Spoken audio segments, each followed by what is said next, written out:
How to make Steam profile look cool.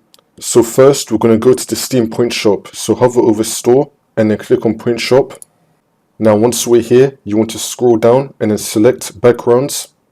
I recommend going for an animated background. You can see how many Steam points do you have right here. To get Steam points, you just need to make purchases on Steam. So yeah, I recommend going with an animated profile background. These look really cool. And you can preview them. And then you can buy it. We can also go to avatars. I recommend getting an animated avatar as well. So just go through the list and then see what you like and you can buy it. And you can equip it for your profile.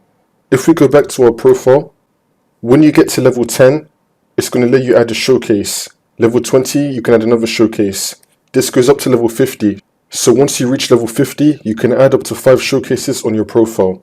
Now what this does, if we click on add a showcase, and then we click on the drop down, you can select something here to showcase. For example, your rarest achievements. These are my rarest achievements in the game, and I can click on save, and it will be on my profile. You also want to match the colors. I know for my profile I haven't, but in your case, to make your profile look nice, you want to use the same matching colors or matching theme across the picture and the background.